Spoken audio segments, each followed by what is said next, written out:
Seterusnya, saya ingin menyebut Yang Berhormat Menteri di Jabatan Perdana Menteri Tugas-Tugas Khas Alu Gajah. Persilakan. 20 minit.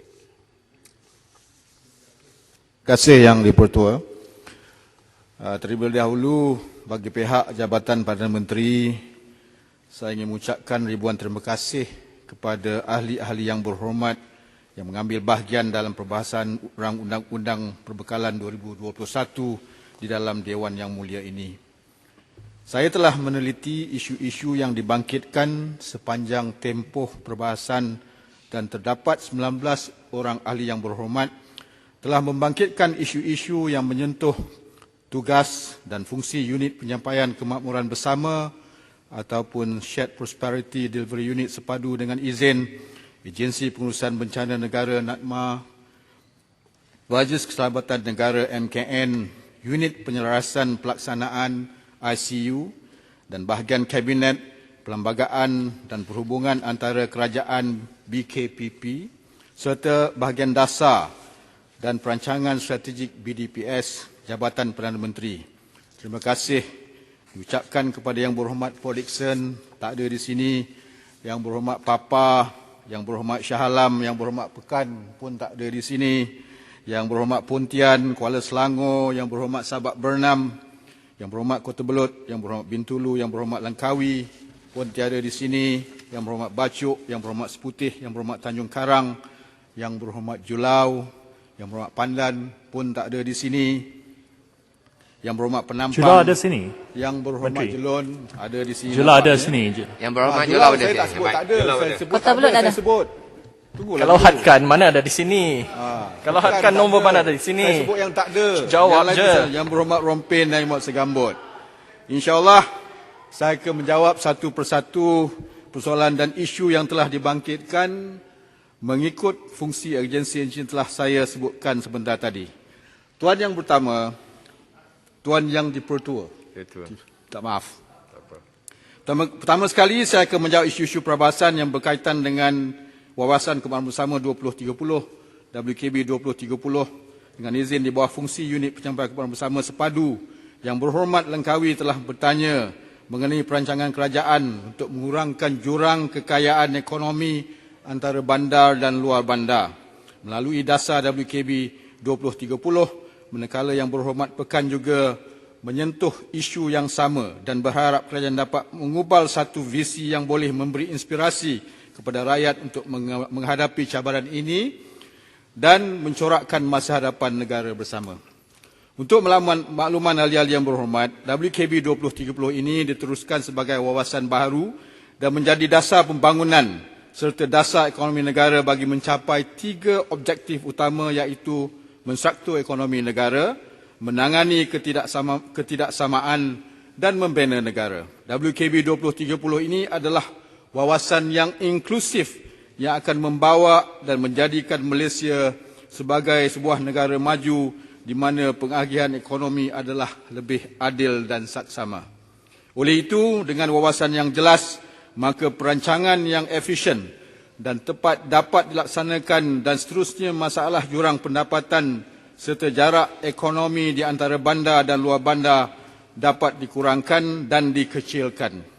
Antara aktiviti pertumbuhan ekonomi utama yang menjadi tumpuan adalah ekonomi digital, mengindustrikan pertanian, revolusi perindustrian keempat, hub halal dan makanan, pengangkutan, logistik, mobiliti lestari, pendidikan serta pertanian pintar dan juga menambah nilai dari barangan mentah tempatan iaitu value creation.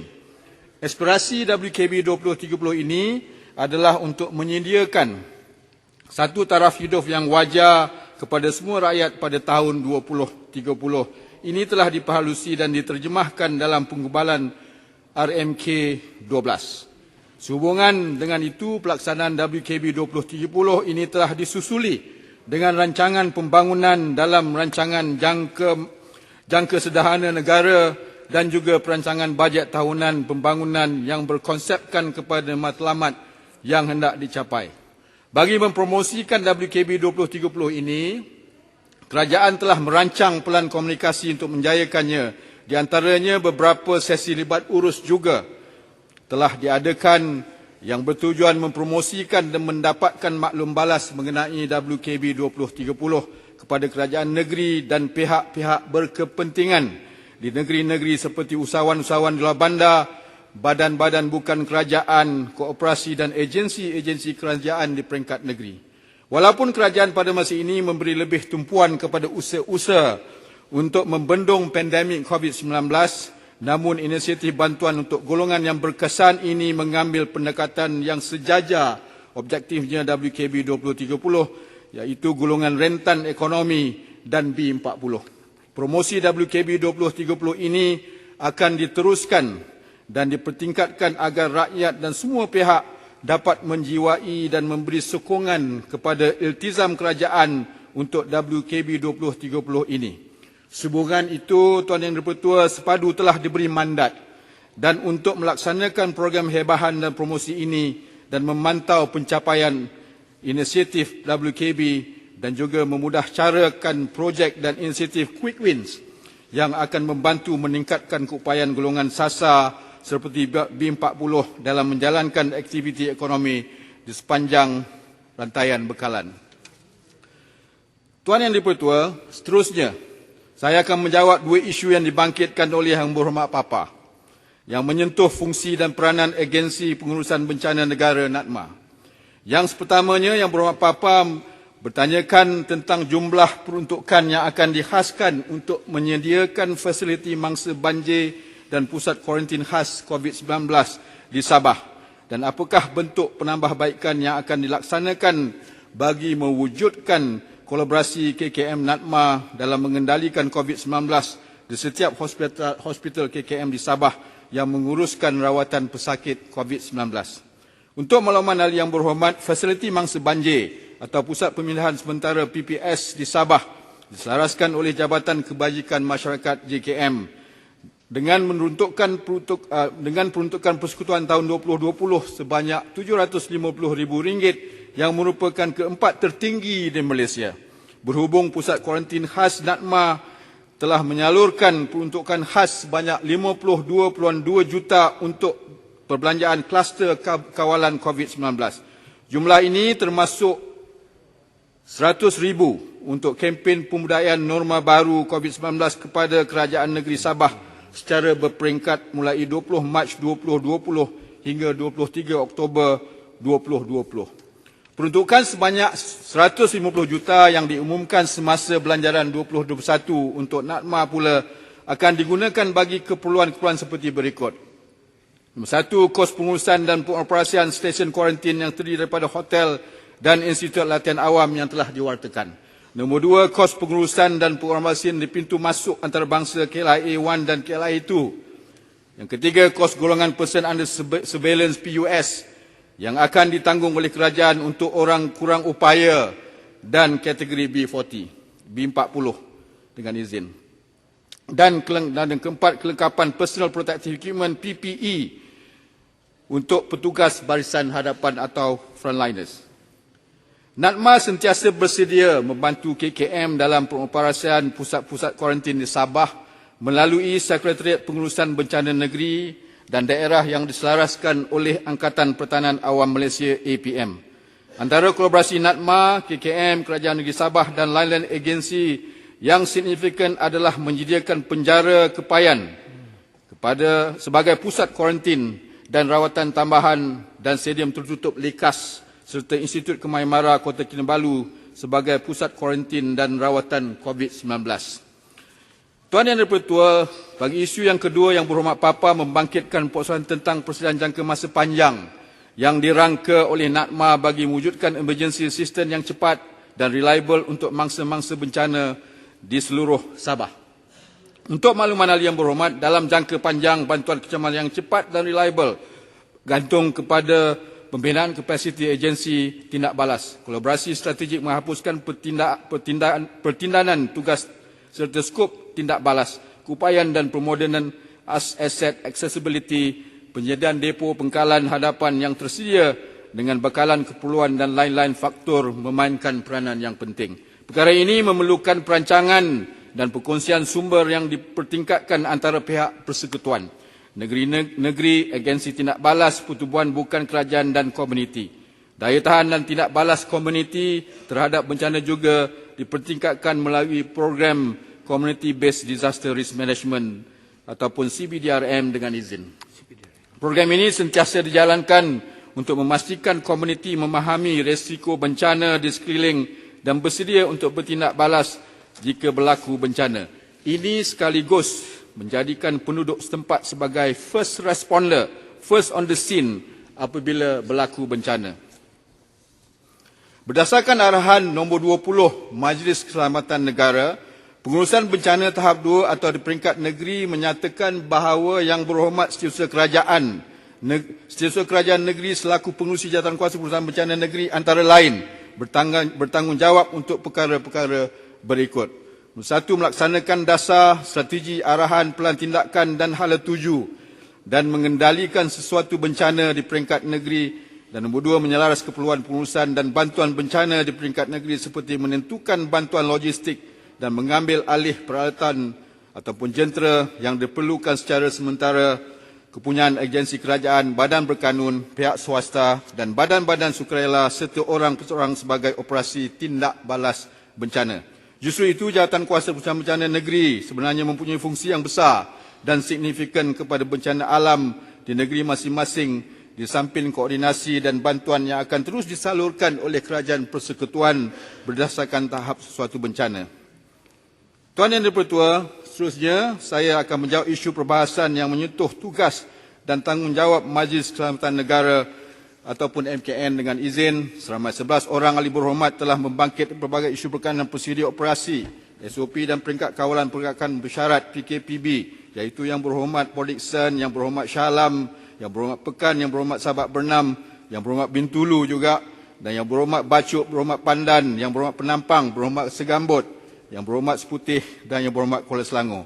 Isu-isu yang dibangkitkan termasuklah isu kekeliruan tentang SOP yang dilaksanakan selain menggesa kerajaan supaya keputusan pelaksanaan PKPB dan SOP PKPB ditambah baik, terutamanya bagi memberi keseimbangan aktiviti harian masyarakat dan memastikan ekonomi dapat bergerak dan seterusnya dapat memberi pendapatan kepada rakyat.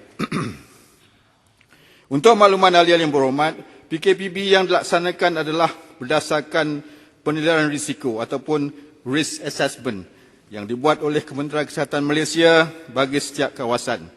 Penilaian ini mengambil kira jumlah kes COVID-19 dan kadar keberjangkitan dalam lokaliti tersebut dari semasa ke semasa.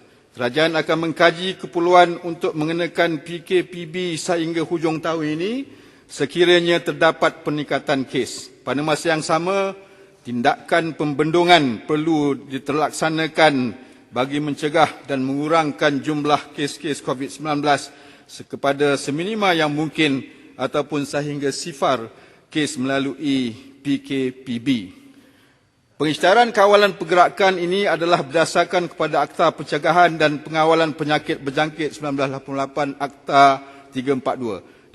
Di bawah akta ini, SOP tertentu telah dikeluarkan untuk dipatuhi oleh masyarakat bagi mencegah dan memutuskan rantaian wabak COVID-19 ini. Peraturan dan SOP ini dikuatkuasakan secara berterusan sepanjang tempoh PKP oleh agensi-agensi telah diberi kuasa di bawah Akta 342. Meskipun demikian, kerajaan sentiasa mengambil maklum dan mengambil maklum akan perit jerih rakyat dalam menempuhi kemerosotan ekonomi yang sedang dialami dalam tempoh penurunan COVID-19. Atas sebab itu, SOP ini sentiasa dikemaskini dari semasa ke semasa dan ditambah baik serta bersifat dinamik mengikut keperluan rakyat, dan ianya bertujuan untuk memberikan keseimbangan kelangsungan hidup rakyat dengan membolehkan aktiviti sosial dan meningkatkan produktiviti ekonomi, serta pada masa yang sama kita dapat terus melawan virus COVID-19 ini. Menteri. Tuan Yang Dipertua, Yang Berhormat Seputih mencadangkan agar MKN mengkaji semula arahan yang membenarkan hanya 2 orang sahaja bergerak dalam satu kereta. Untuk makluman Yang Berhormat, pada 13 November 2020 yang lalu, kerajaan telah memutuskan bilangan dalam kenderaan adalah seramai 3 orang bagi kenderaan persendirian seperti mana yang telah diumumkan oleh Menteri Kanan Keselamatan, dan kita akan terus mengkaji kesesuaian penambahbaikan SOP itu sendiri. Terima kasih, Menteri. Yang berhormat penampang, Menteri. mula mencadangkan MKN memberi kelonggaran kepada peniaga-peniaga di Sabah semasa tempoh PKPB Ni kuliah untuk ke apa ni? berniaga, memandangkan tidak semua menerima bantuan kerajaan. Sekejap, sebab nak habiskan bab ni dan bolehlah saya izinkan bertanya ya. Baik, kita teruskan. Dalam tempoh PKPB yang dilaksanakan, semua sektor ekonomi dibenarkan untuk beroperasi. Sehubungan itu, tiada isu berkenaan kelonggaran yang perlu diberikan.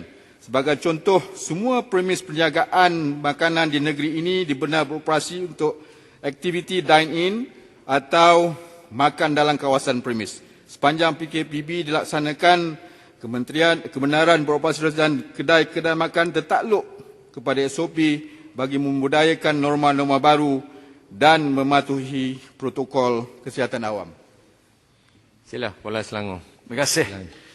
Terima kasih Menteri, terima kasih Datuk Speaker. Saya tekun mendengar ya jawapan-jawapan yang diberikan oleh Menteri, dan saya punya beberapa perkara yang saya perlu peringatkan Menteri bahawa pilihan hari ini bukanlah pilihan antara nyawa, semata-mata nyawa dan kehidupan, tetapi sebenar-benarnya dalam kemajuan apa yang dikatakan sebagai dengan izin in the era of precision health, public health ya, dengan izin ya, dalam kemajuan kesihatan awam, kita tidak lagi hanya bercakap tentang pilihan antara nyawa dan kehidupan, tetapi memilih antara bentuk pendekatan PKPs itu. Yang dimaksudkan adalah antara PKPB, conditional MCOs, dan di targeted enhanced MCOs atau dengan izin yang diperketatkan.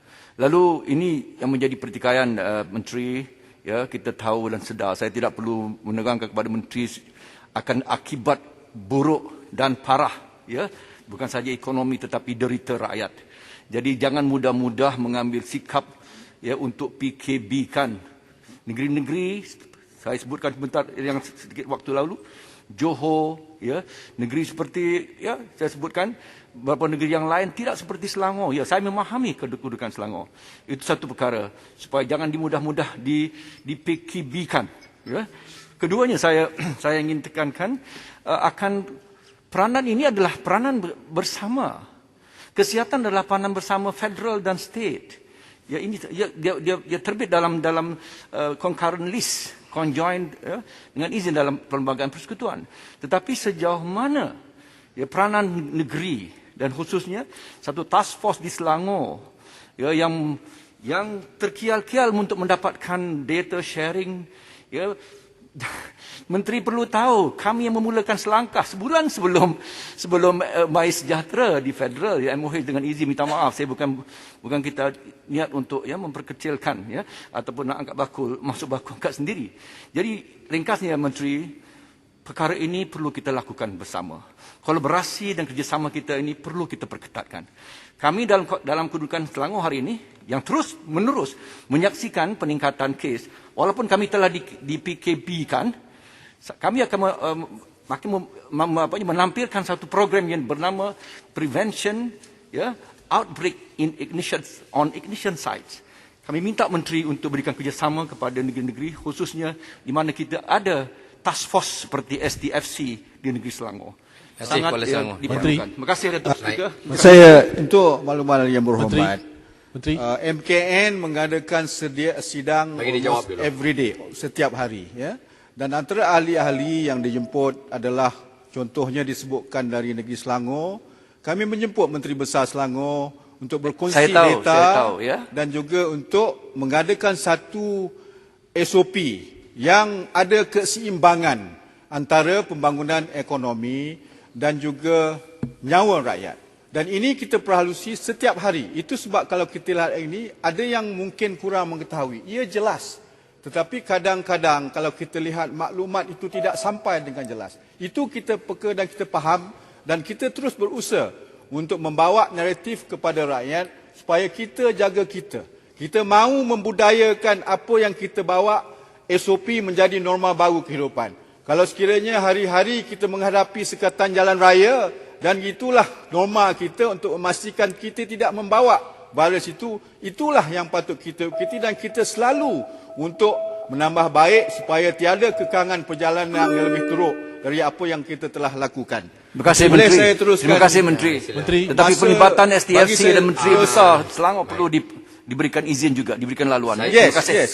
Saya Kita, minta terus menjawab. jawapan menyeluruh kita dah bagi. Nombor satu, kita selalu berbincang dengan semua stakeholders. Kerajaan negeri walaupun pembangkang dan sebagainya, untuk sama-sama kita menguruskan pandemik ini untuk kesejahteraan rakyat. Menteri, Tuan Yang Pertua, bagi saya teruskan ni Kuala Selangor mencadangkan kita menggunakan kaedah belum lebih bagi lagi. saintifik. Lebih targeted. Ini saya dah sebutkan berkali-kali, dan kita selalu memperbaiki SOP kita dari sudut sama ada kita melaksanakan PKPB ataupun sekali PKPD. Sambung sedikit mengenai saya nak jawab Tanjung Karang mengenai keselamatan cyber. Beliau telah mencadangkan supaya kerajaan mengubah satu Akta Keselamatan Cyber supaya memberi pembelaan kepada mangsa-mangsa jenayah cyber. Dan untuk melakukan hal yang berhormat, kerajaan bersedia untuk meminda dan menyemak semula perundangan sedia ada berkaitan keselamatan dan jenayah cyber yang tidak lagi selari dengan perkembangan dan kemajuan teknologi masa kini, termasuk Akta Jenayah Komputer 1997. Strategi Keselamatan Cyber Malaysia 2020 ke 2024 baru-baru ini telah dilancarkan bulan Oktober yang lalu, dan telah menggariskan pelan tindakan yang holistik bagi menangani ancaman dan jenayah cyber yang kian meningkat. Minta penjelasan. Pelan tindakan yang digariskan termasuk Tanjung Karang memperkukuhkan hadir ke? rangka kerja perundangan keselamatan cyber melalui pelaksanaan semakan semula ke atas peruntukan undang-undang yang sedia ada bagi memastikan ancaman keselamatan dan Nanti jenayah masa cyber habis, dapat Tuan ditangani Speaker tak jawab dengan soalan lebih MP berkesan. yang hadir. Saya tahu. Tunggu saya habislah. Saya punya statement tu barulah celah. Ni tengah-tengah nak Saya celah. minta Macam mana penjelasan kita nak cakap kerana nak mendengar? tadi Menteri bila okey, saya sedia. ahli parlimen tak ada dalam parlimen. Okey. Skip Tak soalan nampak, bertulis. tak nampak. Tanjung Karang tak ada. Okey, Boleh tak skip, nampak. boleh skip. Apa? Baik, silakan terus. Okey. Saya bagi sedikit masa tambahan. Sikit, minta Baik. sikit. Ini yang mustahak. Terima kasih Sekambut. Ini yang mustahak. Saya nak tambah ni. Bahagian kabinet, mengenai bahagian kabinet perlembagaan dan perhubungan antara kerajaan. Saya ingin balik kepada isu yang lain pula. Yang berhormat Langkawi, yang berhormat Pandan dan yang berhormat Jelun pun tak ada di sini. Tak ada. Tak apa. Saya nak bagi setakat maklumat kepada semua ahli dewan. Tadi ada Yang Berhormat. Yang Berhormat Jerlun tadi ada. Dia baru keluar je. Dia ada tadi. Sepatutnya jawab perkara-perkara ini bangkitkan oleh Yang Berhormat Jerlun. Dia ada tadi. Saya ucapkan terima kasih bertanya walam tak ada di sini. Ya, dia cadangkan supaya menteri dan Menteri Kanan, Timbalan potong gaji antara 10 ke 30%. Ya, di sana. Kalau kita lihat, Kerajaan Perikatan Nasional telah pun orang kata tu tidak mengambil gaji selama 2 bulan. Ini bersamaan lebih kurang 25% potongan keseluruhan setiap tahun. Jadi saya rasa kita amat peka akan keadaan ekonomi negara dan kita telah melaksanakan tanggungjawab kita untuk memotong gaji Menteri, Timbalan Menteri dan juga Menteri Kanan. Kerajaan juga mengucapkan terima kasih kepada ahli-ahli yang berhormat terhadap usaha-usaha bagi membenteras wabak COVID-19 bagi membantu meringankan beban rakyat dengan mencadangkan agar anggota pentadbiran yang disebutkan tadi memberi sumbangan yang telah pun dinyatakan sebelum ini. Sebagai tanda keprihatinan, Kerajaan Nasional telah memutuskan anggota pentadbiran meliputi Perdana Menteri menyumbang bukannya 10% yang saya sebutkan tadi, lebih dari itu. Yang berhormat Shah Alam menyatakan bahawa jumlah. Ada tak Shah Alam? Tak ada. Tapi saya nak cuba nak membetulkan fakta. Ditanya hari itu, Kabinet 70. Kalau kita faham, Kabinet bukannya 70. Ya? Size Kabinet is not bloated. It's 32, not 70. Itu pembetulan fakta. Supaya janganlah kita nak menyatakan fakta yang palsu. Kabinet ini berjumlah 70 orang. Timbalan Menteri bukannya ahli Kabinet. Ya? Untuk makluman semua, COVID-19 tidak bermakna beban tugas anggota pentadbiran berkurangan. kalau disebutkan saiz kementerian itu tadi. Sebaliknya, program dan projek urusan kerajaan masih terus berjalan melalui berbagai kaedah pelaksanaan. Oleh itu, tiada keperluan untuk saiz kabinet dikurangkan. Saiz kabinet iaitu bilangan menteri di bawah Perikatan Nasional hanya berbeza sedikit sahaja berbanding dengan pentadbiran Pakatan Harapan. Yang berhormat Langkawi, Yang berhormat Jelon juga membangkitkan perkara mengenai peruntukan Jabatan Perdana Menteri yang dinaikkan daripada 7.9 bilion tahun 2020 kepada 11.7 bilion. Untuk makluman ahli yang berhormat, peningkatan peruntukan 7PM untuk tahun 2021 adalah berikutan dari penyusunan semula kementerian jabatan dan oleh kerajaan, menjadikan sebanyak 65 agensi telah diletakkan di bawah tanggungjawab JPM berbanding sebanyak 56 jabatan sebelum ini. Tambahan 11 buah agensi di bawah JPM ini telah menyebabkan peningkatan kos operasi dan lain-lain kos seperti bayang gaji dan emolumen, kos pelaksanaan program, latihan dan juga peruntukan pembangunan bagi melaksanakan program dan projek pembangunan yang telah ditetapkan berdasarkan RMK 12. Dari segi peruntukan mengurus, peruntukan untuk tahun 2021 adalah sebanyak 4.5 bilion, iaitu peningkatan sebanyak 12% berbanding peruntukan tahun sebelum ini sebanyak 3.9 bilion. Bagi peruntukan pembangunan DE pula sebanyak 7.2 bilion telah diperuntukkan untuk tahun 2021, iaitu peningkatan sebanyak 8.8% berbanding peruntukan tahun sebelum ini sebanyak 66 bilion. Menteri minta rumuskan, Menteri. Rumuskan. Ya.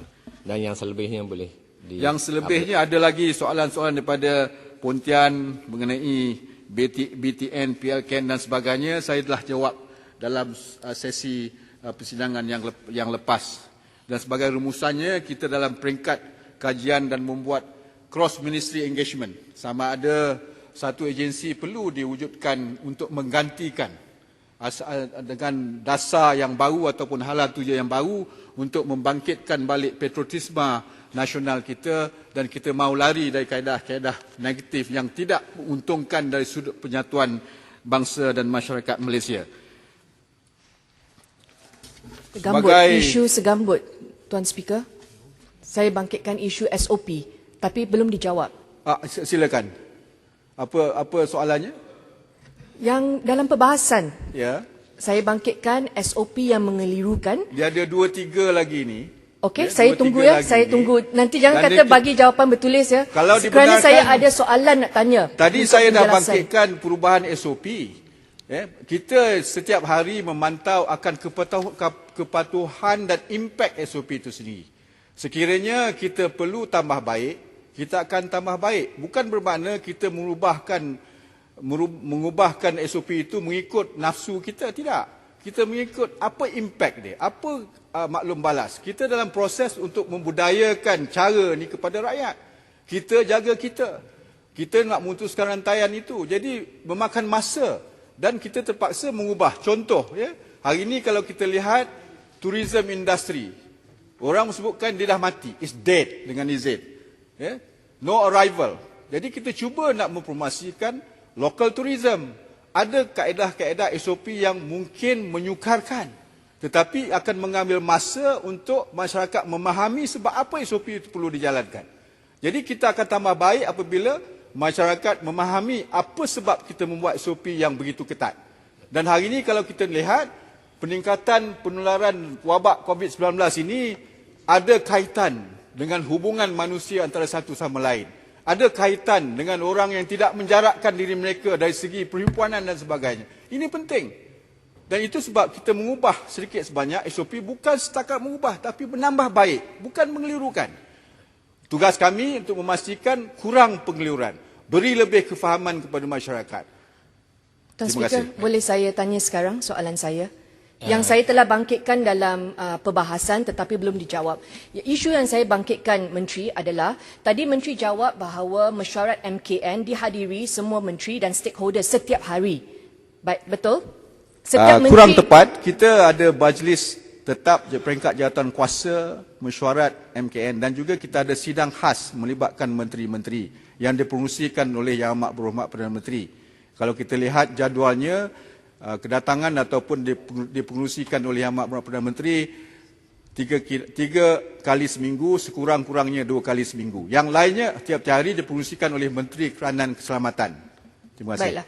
Jadi soalan saya adalah, kalau menteri ada menghadiri mesyuarat dan memberikan feedback setiap minggu ataupun ada mesyuarat kabinet setiap minggu, bagaimana SOP boleh dikeluarkan di zon hijau seperti di Pahang, di mana Kementerian Pembangunan Wanita, Keluarga dan Masyarakat di bawah Menteri Rina Harun membenarkan taska dibuka untuk kanak-kanak 0 hingga 4 tahun.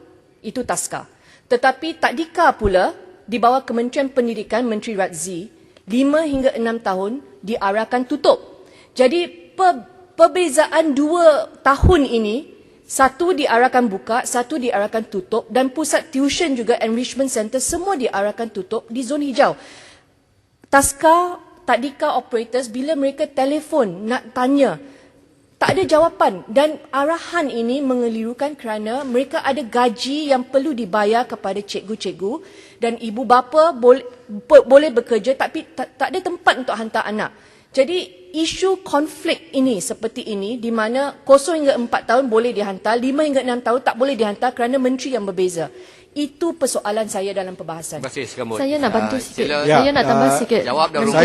Saya Datuk Menteri. terima maklum balas itu tetapi kurang tepat. Sebenarnya apabila kita sebutkan dari segi Menteri Wanita tadi, dia ada tanggungjawab dia yang beri maklum balas kepada MKN. Ya. Jadi kalau kita lihat apa sebab contoh tadi 0 ke 4 tahun anak-anak dibuka, itu melibatkan kelestarian ibu bapa untuk bekerja di tempat-tempat yang hijau. Jadi kita bagi dia buka. Di tempat-tempat yang lain kita teliti sama ada ia melibatkan meringankan tanggungjawab ibu bapa. Kalau tak ada kawal selia, ya, ibu bapa, kita ikut kaedah daripada Kementerian Pendidikan, sekolah-sekolah ditutup dan sebagainya. Terima kasih Tuan Yang Dipertua. Datuk Menteri, saya nak tambah Tuan sikit. Speaker, Kulai tak sini. dijawab. Isunya masih berkekalan di luar sana. Tadika tak boleh beroperasi. Tak, saya nak bantu sikit. Saya nak Ya, nyatakan saya di ambil sini maklum. bahawa Kita akan bincang petang ni ada mesyuarat jawatankuasa MKN. InsyaAllah kita lihat apa yang dibangkitkan. saya hanya nak Okey, terima sentuh kasih. satu perkara. Terima kasih, Datuk. Terima kasih. Saya nak sebut bahawa sejak hari ini Tadika di Johor dan Melaka dibenarkan untuk beroperasi. Kerana mereka sekarang sudah jadi zon hijau kecuali untuk zon merah. Tadika sekarang di Johor dan Melaka dibenarkan untuk beroperasi. Juga di bawah KPM. Tetapi sebaliknya Pahang, walaupun mereka zon hijau, walaupun mereka tidak diletak di bawah KPK bersyarat, tetapi Tadika mereka diarah tutup. Jadi saya nak tanya, kenapa walaupun di bawah KPM, tetapi Tadika di Johor, Melaka dan Pahang ada arahan yang berbeza? Saya rasa ini sekarang tunjuk bahawa menteri sendiri ataupun antar menteri sebenarnya banyak kekeliruan yang sendiri tak boleh jawab, sampailah Dia bukan usaha keliru. Tadika di Saya seluruh sebutkan negara tadi, menjadi bukan begitu keliru. Penyampaian maklumat, Dengar jawapan daripada ya, menteri. penyampaian Kulai kita sinilah, punya Datuk. SOP jelas, ya. SOP kita jelas. Penyampaian maklumat mungkin lambat dan mungkin kita kena semak supaya ia dapat diseragamkan dari segi SOP yang telah disyaratkan oleh MKN. Saya Bercelaru sekali ni, lagi, Menteri, bercelaru. kita akan bawa kepada sidang MKN ataupun mesyuarat MKN peringkat jawatankuasa, dan kita tahu yang tertulis itu memang dah pun tersirat dan tersurat SOP. Jadi kita kena semak sama ada apa yang dipertikaikan itu adalah perkara yang sebenar berlaku. Terima kasih. Baik, terima kasih Yang Berhormat Menteri. Baik. Sila rumuskan. Mengucapkan terima kasih walaupun tidak dapat menyentuh semua isu-isu yang dibangkitkan oleh ahli-ahli yang berhormat. Saya harapkan kita dapat sama-sama memahami apa yang kita lakukan hari ini adalah untuk kebaikan dan kesejahteraan rakyat. Kita kurangkan berpolitik, kita pastikan kerajaan boleh melestarikan apa yang kita lakukan untuk kesejahteraan. Saya ucapkan terima kasih kepada semua. Terima kasih Yang Terima Dipertua. kasih Yang Berhormat Menteri.